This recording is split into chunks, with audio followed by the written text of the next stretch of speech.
Okay, back to our study here in the book of Esther. We're still in chapter 1. It's been a couple of weeks since we were able to meet with the class. And we were talking about, the fact that Vashti had refused to do what her husband, the king, had said. And because of that, the decision was made that she would be no longer to be able to serve as queen. And so we began that part tonight in chapter 1. Really began at verse 13. And this is going to be talking about through verse 22 about the removal of Vashti, so that she's no longer going to be the queen of the nation of Persia.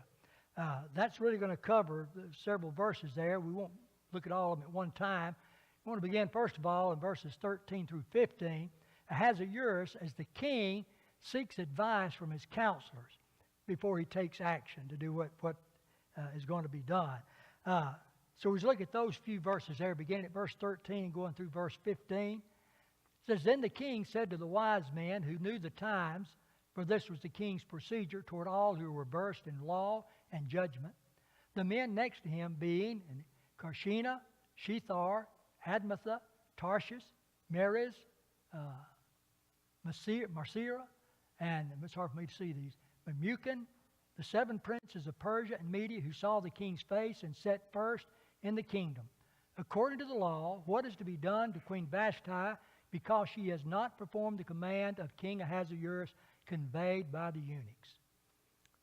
So the question is being raised here to these people. What's to be done with her? Now, we talked about last time, the king has become extremely angry with her. It's because of the fact not simply that she's refused one time, but evidently several times she had refused to come. And so it has embarrassed the king in front of all of his princes and the other leaders there in the nation. As one is supposed to be the ruler of a great kingdom, and yet he can't rule his own wife. And so he's angry at her. And the question had gone out, what's to be done with her? And so as they talk about it, these 7 men that are mentioned here are there to give him advice in regard to it. And I think that in itself is important, because I don't know where I got this quote from, but somebody had said, the greater power a man has, the greater need he has for advice. Now, why would that be the case? I think that's absolutely true. But why is it the more power a person gets, the more advice he needs? So he won't abuse that power. And the more power you get, it's just more likely you think, I'm in control and I don't need anybody telling me what to do. They're like that. And then also, too, if you're the low man on the totem pole in a company and you make a mistake, I don't know, it could cost you your job maybe, but it doesn't do a whole lot of damage. But as you get further up the chain of command and those people start making mistakes, it has a greater effect on more people. And the same thing's true politically. When you get all the way up to the one who's the king, the leader of a nation, whoever it is, any mistake they make, it's going to have a greater effect on more people. And so it's good to have advisors with you. Maybe people can give you ideas that you've never thought about, give you reasons why you ought to do something different from what you might want to do. You need that encouragement, especially in a situation like this, because how does the Bible describe King Ahasuerus when this happened?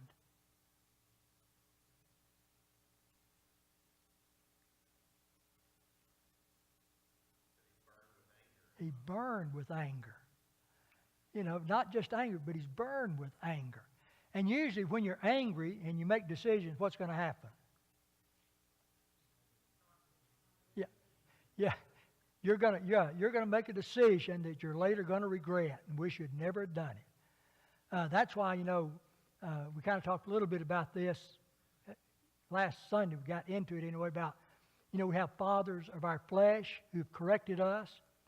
And one of the things that Steve mentioned to me after class, and one of the things we're going to talk about, sometimes we as fathers make mistakes in disciplining our children. And sometimes it'll be because we've gotten angry and we do something without calming down to think seriously. Now, all right, now get myself calm so I don't do something foolish here. And when we don't, calm down and we'll do something foolish. And so that's the way it's been with this man, that he wants to do that. But, I think, that he showed a lot of wisdom, at least in this respect. He didn't make a decision promptly. He first of all sought advice from those men who were his counselors. And that's important. These men who talked about, they said that they were versed in law and judgment. Now, that's the Revised Standard Version. The New International Version says of these men that they were experts in justice. And so, evidently, these are people that the Bible calls them wise men, and evidently they were wise men in many respects. And so, they know the law of the Persians and the Medes, and they know about justice, what needs to be done. And so, these are men you need to go to when you're deciding what's to be done to the queen who has caused you to become angry. And so that's what he's doing. He's going to these people asking for their advice on this and what they could do. And so when you look at these 7 men, what the text says about them, number one, it says they knew the times. So what does that mean?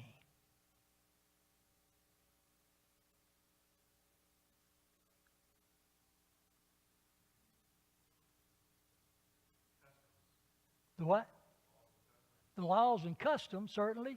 The fact they said they were experts in the law, some people said, well, they were probably lawyers in the sense they're people who study the law. But to know the times, I think, they're politically savvy. They know what things like the customs and the situations is, and what's the best thing to do politically for the king, and not make some kind of mistake in that respect. So they're people who know the political times and all. But it also says they saw the king's face. And I think that tells us something about these men. These men were honored by the king. What does it mean they saw his face? All right, yeah, they're close to him. I believe it's talking about they have access to the king at just about any time they want to. And that's important because, we learn a little bit later in regard to that. Chapter 4 and verse 11, when Mordecai is wanting Esther to intervene on behalf of the people and go talk to the king. And she tells him there in that verse, if any man or woman goes to the king inside the inner court without being called, there's but one law, all alike are to be put to death, except the one to whom the king holds out the golden scepter, that he may live. So even at that time, Esther's queen was somewhat reluctant to just go barging in on him because of the danger that could be. But these men, these 7 men, are individuals that says saw the king's face. And I believe they knew they could go to the king at any time that they felt it was necessary to do it. And that the king, because of his trust and his confidence in them as advisors, as people who know the law and the times, these are people he'd want to see. If they're coming to him, he figures they've got something that's important, and I need to talk to them. And so at the very least, he'll hold out that golden scepter to see them. They have a privilege maybe that nobody else has. There are a lot of people in our government that work with the president, but, they don't get to see him just any time they want to. Some of them probably never do get to see him unless they're in a huge meeting with a lot of other people. But these 7 men have access to the king in that respect. And so they're honored in that way. Well, I left out one of the slides. But that first part there be, they set first in the kingdom. Now, what does that suggest to you?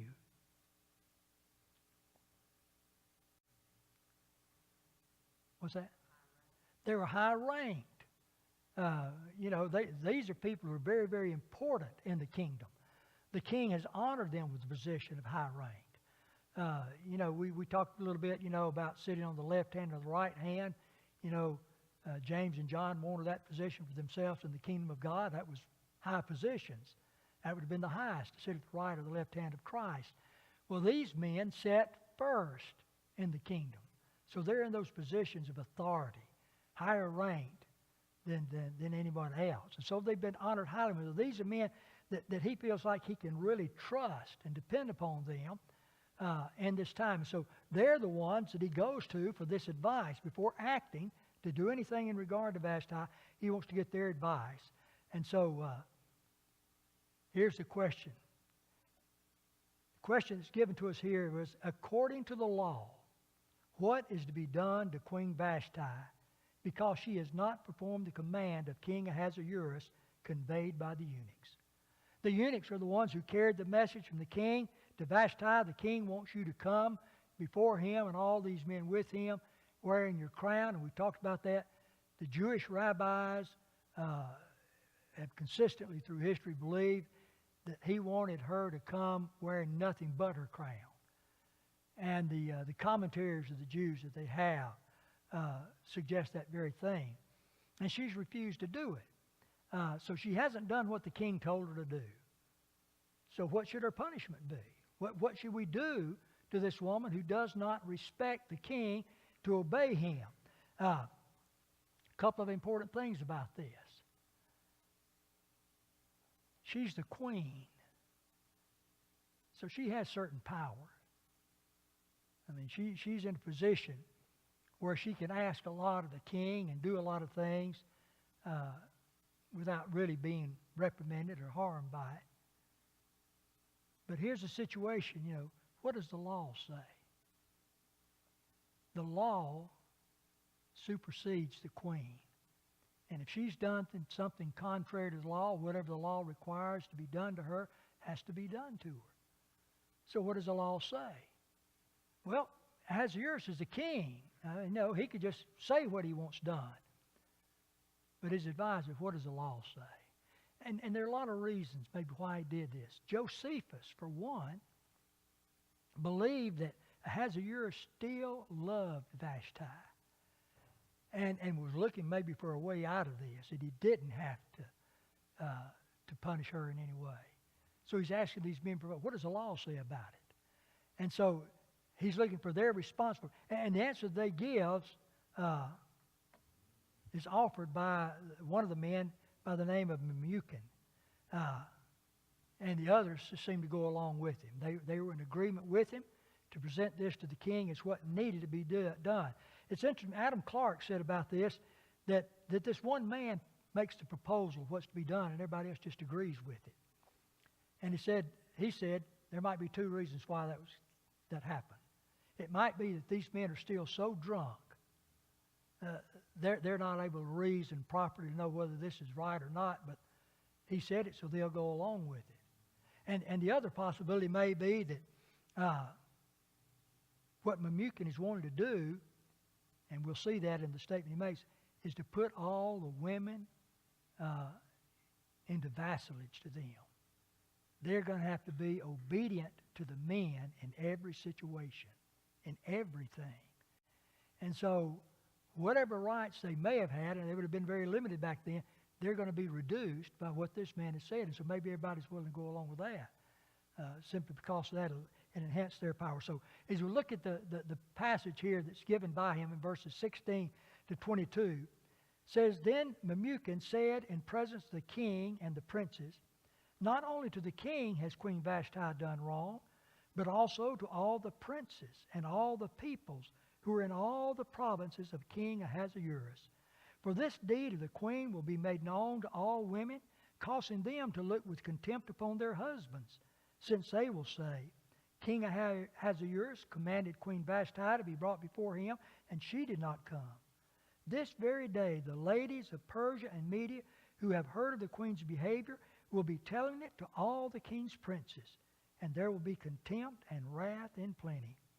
If it please the king, let a royal order go forth from him, and let it be written among the law of the Persians and the Medes, so that it may not be altered, that Vashti is to come no more before King Ahasuerus, and let the king give her royal position to another who is better than she. So when the decree made by the king is proclaimed throughout all his kingdom, vast as it is, all women will give honor to their husbands, high and low. This advice pleased the king and the princes, And the king did as Memucan proposed. He sent letters to all the royal provinces, to every province in its own script, and to every people in its own language, that every man be lord in his own house, and speak according to the language of his people. So what Memucan says is, first of all, we need to understand, he said, in regard to the law, what Vashti has done was not just an evil done to the king, but this is an evil she has done to everybody else in the kingdom. And as he goes on and explains about this, it's all to all the princes and all the people. Has it done evil to them?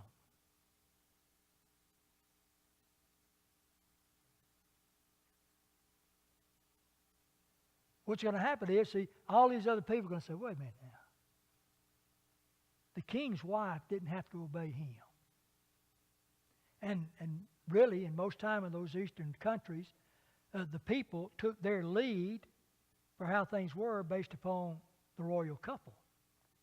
So they would take the lead. Hey, if Queen Vashti doesn't have to obey King Ahasuerus, then the wives do not have to obey their husbands.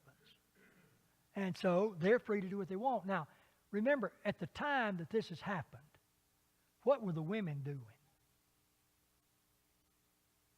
Probably applauding. Yeah, probably, because they were with Queen Vashti, and when the eunuchs come in and says to Queen Vashti, the king wants you to come before him and all these people, and, and she refuses to do it, and the eunuchs leave to go tell the king, and all these women are sitting there. You're right. Maybe they were applauding her. Finally, somebody has stood up to these men, and we don't have to live like it. We don't have to be slaves to them, to be vassals to them. And so if the queen doesn't have to obey the king, then we don't have to obey our husbands. And so that's what Memucan is concerned about. This isn't going to just hurt the king. It's hurting all of us. Because now we're going to have to go home, and our women, our wives are going to know what's happened because they've been there with Queen Vashti, and they've seen what happened, and so they're going to think, that doesn't apply to us either. We don't have to obey. Yes, sir? They were truthful then and just said, yeah, it happens to him too. Yeah. And so, Or they should have applauded Vashti for not having right. come forward in that manner. That's absolutely right. So anyhow, that's what he's concerned about. And you notice it talks about, it says that all the princes, the king agreed with it, but all the princes agreed with it too.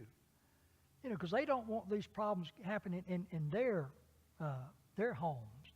Now, not everybody accepted what Memucan was saying here as being correct. Of course, everybody there did, the king and the princes and everybody did. But Adam Clark was interesting to me. He made this statement about it. He said, Vashti had not generally disobeyed the king. She disobeyed the king in one instance. When the king told her, I want you to come before my men dressed with only your crown on, she refused. That's not giving, license to just general disobedience. And so Memucan is drawing it, he's gone a little bit too far. Okay, maybe the wives may think, hey, if my husband ever commanded me to have to come before all these men naked, I wouldn't do it either. But he's saying what's going to happen is all he's going to say, look, we don't have to do anything that our husband tells us to do. And so that's going beyond what would be reason from the actions of Vashti here. And so, but these people, they don't care about it. Josephus now was one of them who believed that Memucan has gone beyond what he should have gone in stressing this. But all the people agreed with it. It's the king is pleased with it. All the princes are pleased with it to do what he says. And so if it's going to embolden our wives to do that, we've got to do something about it. Memucan is letting them know, listen, king, you can't ignore this. Now, if it had been a private situation, if your king, if your queen privately had disobeyed you and refused to do something you said, that would have been a private matter. And our wives wouldn't have known about it. But this has been done publicly. And so what the queen has done is going to be known by everybody. And it's going to influence everybody. And so something has to be done about it to keep that from happening. And so what is he suggesting should happen to them? He says, first of all, it says, Vashti is to come no more before King Ahasuerus. Now, what that basically means is you need to divorce her. Now remember, he's got a harem of women, and it's going to get a whole lot bigger. But right now, all of these women in his harem are his wives, or concubines.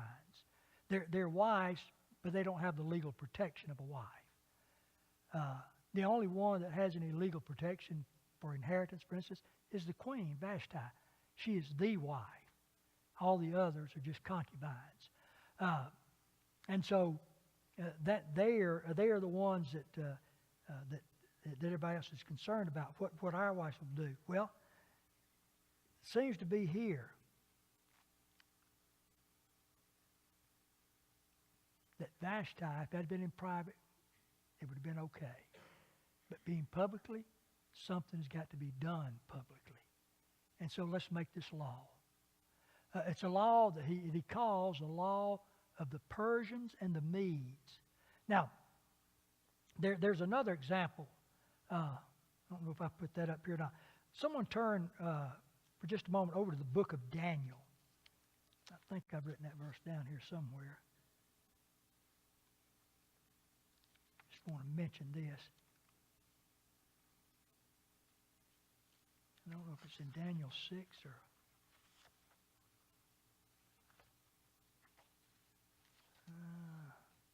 thought I'd written it down here somewhere. Yeah, Daniel chapter 6 and verse 8. Someone will turn to that and read for us.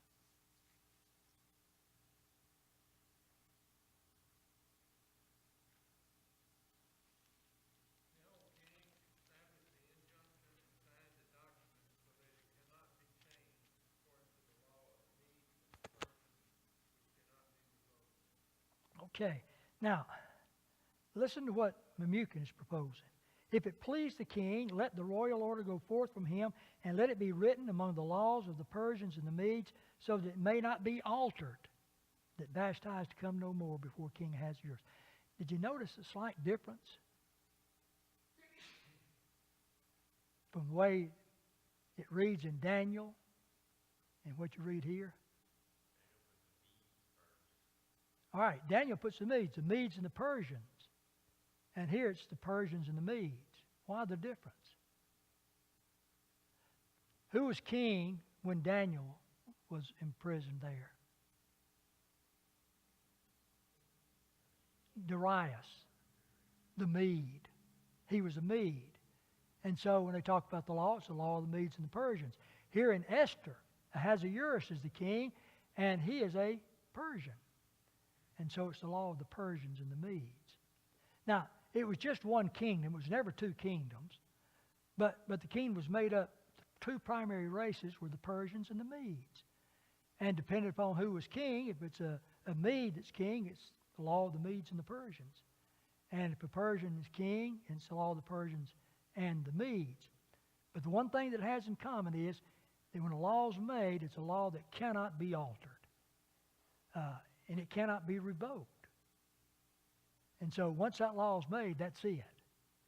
And so let's make a law. Number one, Vashti can come no more before the king. So basically, she is being divorced. She'll be put back with a harem. And let someone else take her place that's better than she is. Get a new queen. Take one of the others that are going to be brought in, and whichever one pleases the king most, let her become the queen. And so the punishment for Vashti, I don't believe she's not being put to death or anything like that, although a king in his anger could have done something of that nature. But really what he's doing is divorcing her. And, get you a new queen. Now, there's something about this. When Memucan talks about it, and about why, well, he talks about if you don't do something, then our wives are going to have this attitude toward us, and it'll be a constant bickering and all we'll have always in our house.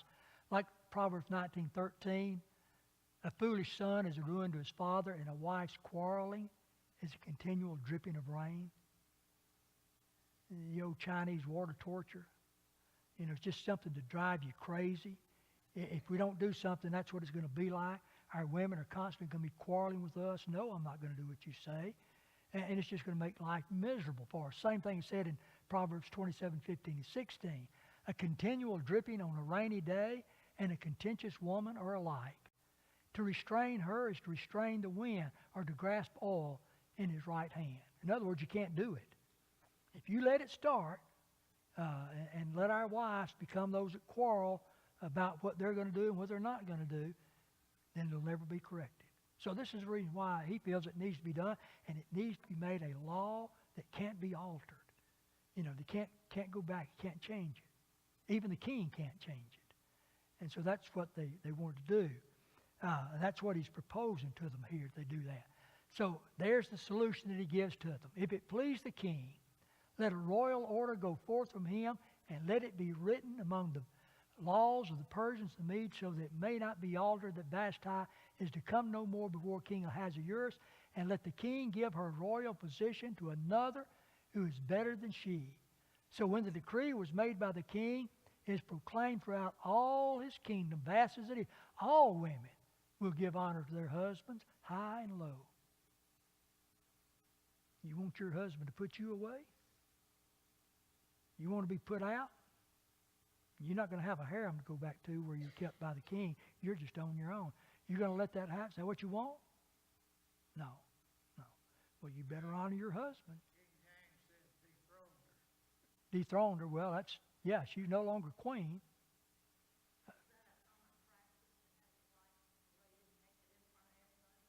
Evidently not. And like I said, it was done because the king was drunk. And we talked about, being drunk won't make you do something that you believe is wrong, but it weakens that portion of your brain that guides you morally. It's been trained for that. And so that was the problem he had. And so, if you don't do something now, it's going to be a constant quarreling. But if you make this law, then all of our wives will respect us and obey us and all things. And it will give honor to their husbands high and low. Hey, it's not just to those who are the princes. It's not just to those who are the counselors to the king and the king himself, but to the lowest man in the kingdom. His wife's going to honor him and respect him. So that's what he's proclaiming to be done. And that being the law of the Persians and the Medes. And there's that statement in Daniel 6:8. Now, Vashti will no longer be allowed to come to the king. And that may not sound like much, but she's no longer going to have the respect of the people. She's no longer have the privileges or the power that she would have had as queen. And she's just another woman in that vast harem that the king has. And she can't come to him unless, he calls for her specifically. None of those women would be able to do that. Now, so Esther, chapter 2, is when we read about Esther being made queen. And this whole event is extremely interesting to me. You see the workings of God behind the scene to bring this about. But as we began looking at this, the search for the queen that's to be made, verses 1 through 4. And look at this, because this is interesting. It says, after these things, when the anger of King Ahasuerus had abated, he remembered Vashti and what she had done and what had been decreed against her. Then the king's servants who attended him said, let beautiful young virgins be sought out for the king, and let the king appoint officers in all the provinces of his kingdom, together all the beautiful young virgins to the harem in Susa, the capital, under custody of Haggai, the king's eunuch, who is in charge of the women. Let their ointments be given them, and let the maiden who pleases the king be queen instead of Vashti. This pleased the king, and he did so. Now, when I first read this, several times I read this, after these things, when the anger of King Ahasuerus abated. Reading that, when do you think this happened? How soon?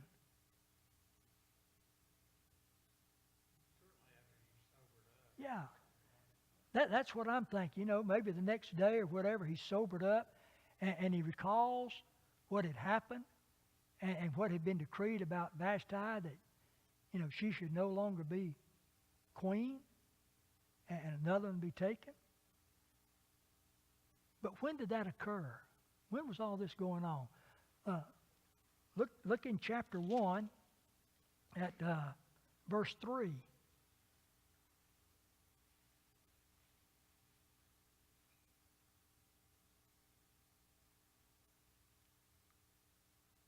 When did this occur? In the 3rd year of the reign of Ahasuerus. Now, in chapter 2, that's when we read about this, when, you know, his anger has abated and everything.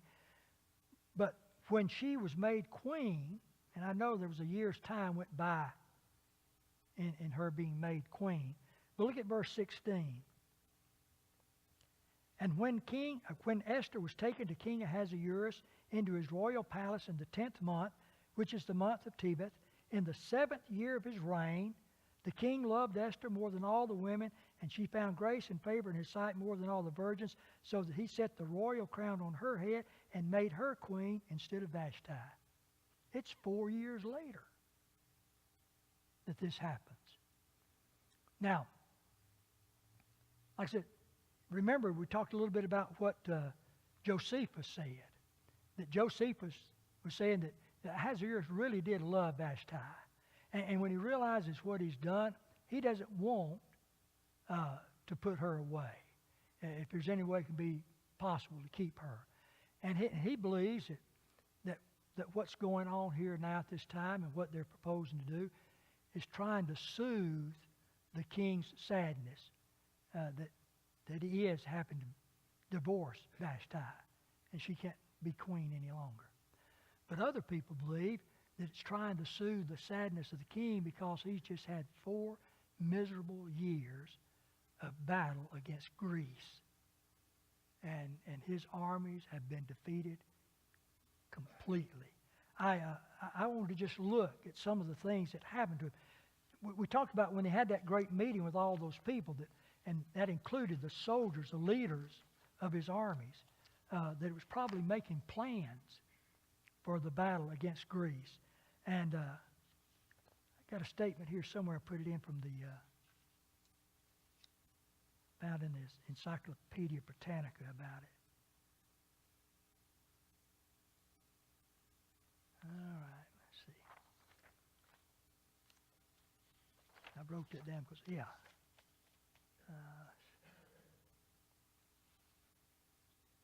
Well, I thought that was it. All right, here we go. Here's what happened in that battle that he had with the Greeks. This is in volume 10, page 765 of the Encyclopedia Britannica. It said that Grecian campaign was an unqualified disaster for Xerxes. Xerxes is another name for Ahasuerus. Number 1, at Thermopylae, a handful of Spartans under Leonidas checked and delayed his mighty army. And 2, later that same year, Xerxes' navy of 1,400 ships was unable to overcome 380 ships of the Greeks in the Battle of Salamis. Number 3, in 479 BC at Plataea, the bulk of the Persian army was destroyed. Meanwhile, the Greek fleet, commanded by the king of Sparta, drove the Persian fleet to the Asian mainland at Mycale, and there Leotonicus, the Spartan king, landed his sailors and marines farther up the coast, destroyed the Persian fleet, and inflicted heavy casualties on a supporting army. And so the Persians suffered a horrendous defeat in this 4-year war. And many believe that the reason they're proposing, hey, instead of you just choosing another woman out of the harem you got to be your queen, hey, let's gather up all the beautiful women in the kingdom. Okay? We're going to get officers in every province. How many provinces are there? 127. So we'll get officers in all these provinces. You select the most beautiful virgins in your province. I don't know how many they might have chosen. But if he only got one, that'd be 127 women that are going to be added to his harem. And you bring those in to the king, and they'll be given ointments, and we'll talk more about that here in the chapter about what's going to be done with that to help beautify them. And then at the king's pleasure, he can invite one each night. He can invite one into his bed, and then he can make a decision which one pleased him the most. Now, if you think of anything that would be more degrading to a woman than that, I don't know what it would be. Now, I know that Solomon had 700 wives and 300 concubines, but what he did wasn't approved of by God either. And certainly what this wicked man is doing would not be something that would be approved of God. But that's what they're proposing. Now, you get all these beautiful virgins from each of these provinces, and you bring them here to Susa, the capital, and you put them under the charge of Hegai, the king's eunuch, and you'll let him work with these women to give them, the mascara and everything they're going to need.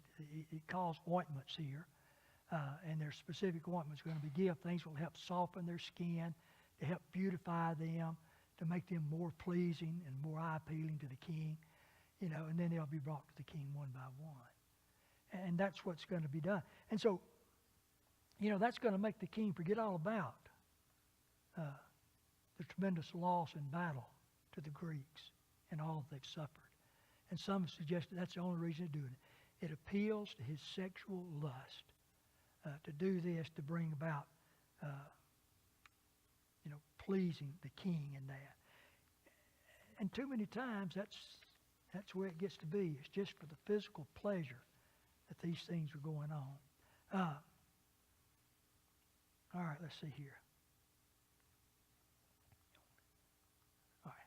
The plan for how to select a new queen had not been given. Again, if you'll notice back in chapter 1, when Memucan made this suggestion to them, he had said, this very day, what's going to happen with the ladies, how they're going to respond to it.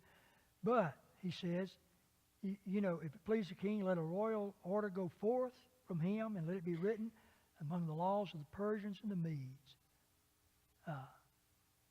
Vashti can no longer be queen. Let the king choose someone else better than her to be the queen. But nothing is said about how do you do that. But what are the plans for doing that? And so after the king has come back from this tremendous 4 years of loss in battle, and he remembers Vashti, he can't come home to his wife because she's no longer his wife. That law has been made to put her away. But now you've got to choose a new wife. And so maybe to make him feel better, here's what we're going to do. Here's the plan that his servants have drawn up for how to do it. That all of these women now are to be selected and brought to them. So there it is. The king appoints officers to gather all the beautiful young virgins to the harem there in Shushan, and then let these women be put under the charge of Hegai. He'll give them the ointments that they need to beautify them, and then the king gets to choose which one pleases him. Now, again, it would be interesting to me to know how many women this is that he's brought, simply because it's out of all of these women that Esther is chosen. And, you think, boy, what are the odds that she would be the one chosen? But remember, God's in control. And, God has a plan. He's been working on this long before Ahasuerus ever thought about asking Vashti to come forward and then putting her away. God had begun that plan already. And that plan to have Esther to be the one who will be queen. And that's what's happening here. She's going to be the one. So the queen does that. Now, looking at verses 5 through 11, of course, our time's about gone. We'll do that. Won't take time to read all of those right now. We'll look at them next week. But he's going to introduce in these verses the main characters now of this book in regard to God's plan for saving the Jews. The first one of those is Mordecai. And just to mention briefly, because we don't have time, time's gone away, what he tells us here about Mordecai. He's the son of Jair, the son of Shimei, the son of Kish, a Benjamite. Stop and think about that. There are two of those people there that right off I'm familiar with. Shimei and Kish. Between now and next week, look up those two individuals and find out what you can learn about them in the Bible, because Mordecai is a relative of those men. Then next, he is also from the tribe of Benjamin. And find out what you can about the tribe of Benjamin. There's something important, several things important about that tribe that this man came from. And then what about this, that he was a man, that Mordecai was carried away into captivity. And find out what does he really mean by that. Because these events occurred, the carrying away into captivity, carried away at least a century before the time of Esther. And so Mordecai is not that old. So what did he mean? All right, be thinking about those things for next week. Let's have a word of prayer and we'll be dismissed. Father, we're grateful and thankful for all that you do for us in this life. Father, we're grateful and thankful for your holy word, for the stories you've recorded there for us of your workings and dealings with men, that we might learn from it, Father, and profit by it in our lives, and help us to give close attention to what you've said, and help us, Father, to learn from it and gain wisdom that will allow us to live faithfully to Thee as we should. Dismiss us now in your care and safety, and Father, bring us back safely again this coming Sunday. In Jesus' name we pray. Amen.